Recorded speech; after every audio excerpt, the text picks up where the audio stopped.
cam acesta este setul care urmează să fie montat pe Hyundai Santa Fe. Ok, să ne apucăm la treabă.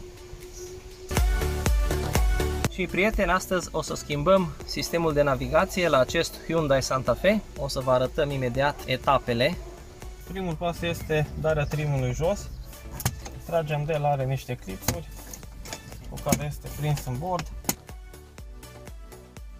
După ce am scos trimul, avem aici o mufă care este iluminator strumierei. Apăsăm pe clăpița din partea de jos pentru a elibera mufa. Acum că am dat trimul jos, avem acces la niște șuruburi pe care o să trebuiască să le desfacem pentru a lua consola existentă și a o înlocui cu navigația nouă.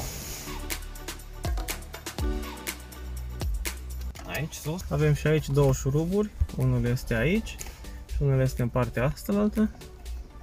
Desfacem și aceste două șuruburi. Astea de sus sunt așa și astea de jos au și o mică șaibă pe ele, să zic.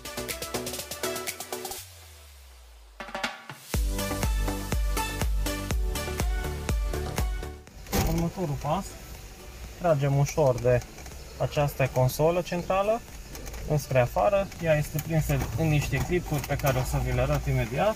Scoatem mufa aceasta de la ceas de sus, da? Aceasta este. Scoatem și mufa cu alimentare și cu boxe din spate. Avem două mufe, una care este strict pe partea de alimentare și una care este pe partea de difuzoare. Așa. Așa.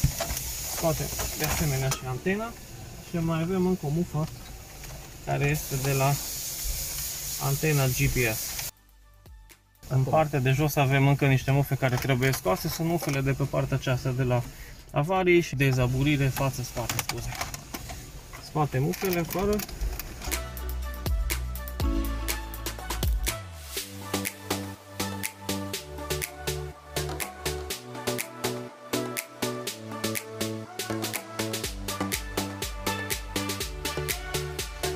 Următorul pas este să dăm jos gurile de aerisire, da? Cu butoanele originale și le dăm în felul următor. Avem 3 șuruburi. Un șurub în partea de sus și două șuruburi în partea de jos.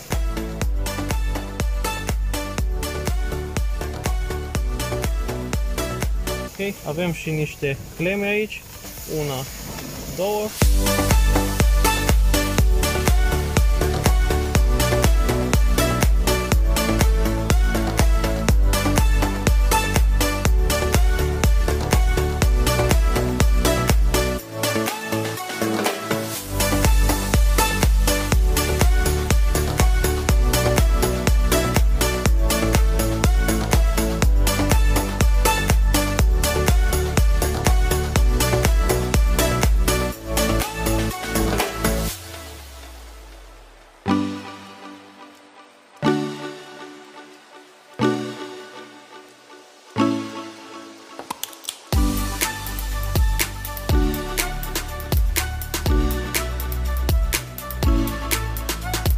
Aici avem setul de cabluri, da? Să le luăm pe rând.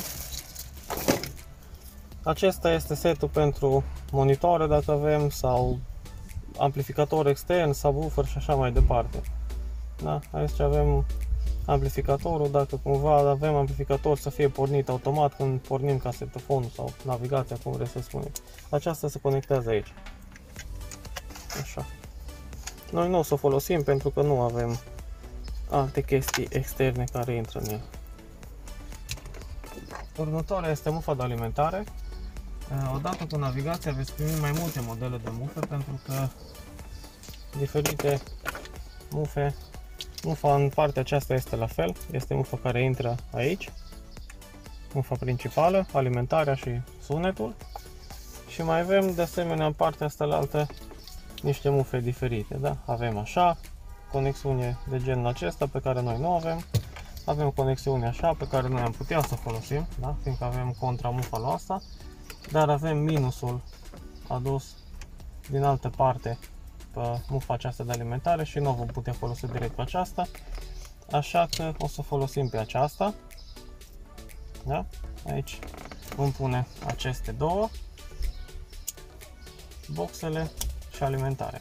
Aici mai avem ceva chestii auxiliare, cum ar fi USB-uri sau auxiliare stânga-dreapta, sau intrări, avem ieșire la cameră și așa mai departe.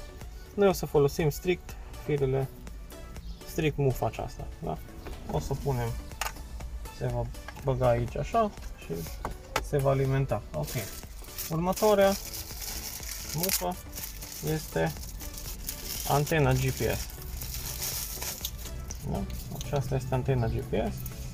Are o bandă dublu adezivă, după care desfacem această bandă de protecție, o lipim undeva în bord și se înfiletează aici așa. Încă două mufe. Avem două USB-uri, două intrări de USB. Navigația aceasta dispune și de internet, adică putem să conectăm un modem cu cartelă, un modem cu SIM prin USB și navigația va ști să se conecteze la internet prin acel modem. O să le conectăm tot aici în partea aceasta de mufe și o să le trecem în torpedo pentru a nu avea fire agățate prin mașină. În ultimul rând avem antena de radio care vine montată aici. Avem un adaptor în navigația veche și o vom pune aici. Pregătim firele pentru asamblare. În primul rând trebuie să punem înapoi gurile de aer, partea stângă și partea dreaptă. Prindem cele 3 șuruburi înapoi.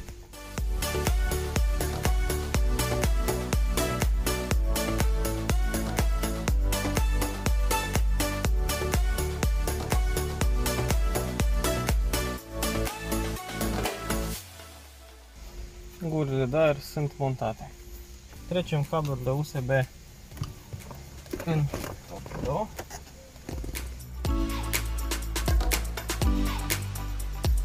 Următoarea este antena de GPS pe care o să o punem, o să o lipim undeva în bord.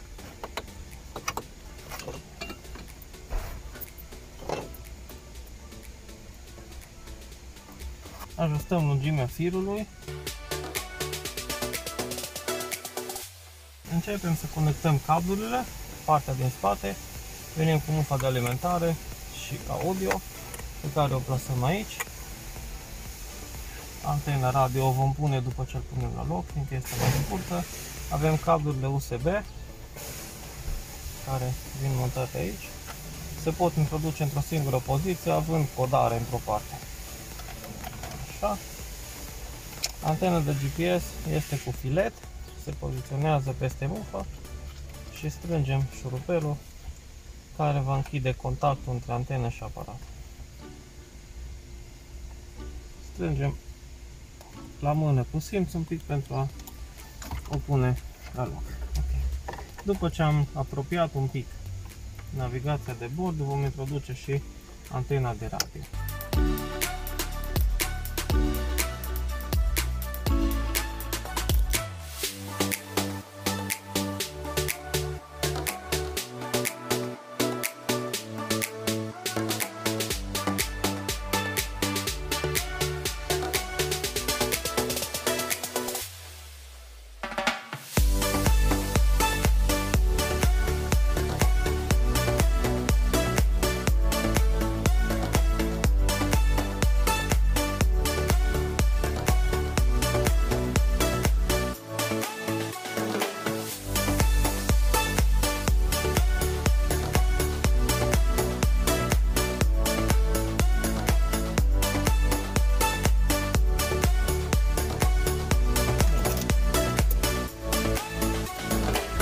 Și prietenii, facem proba să vedem cum funcționează.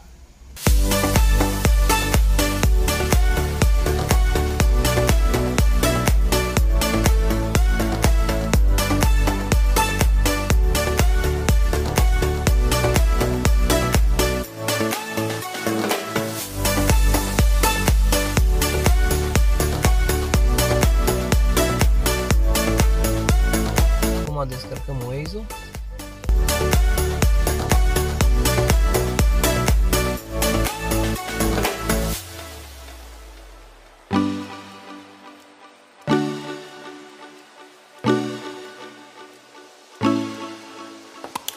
Și prieteni, am terminat de montat și navigația pe Santa Fe. Totul este ok, s-a potrivit perfect, funcționează.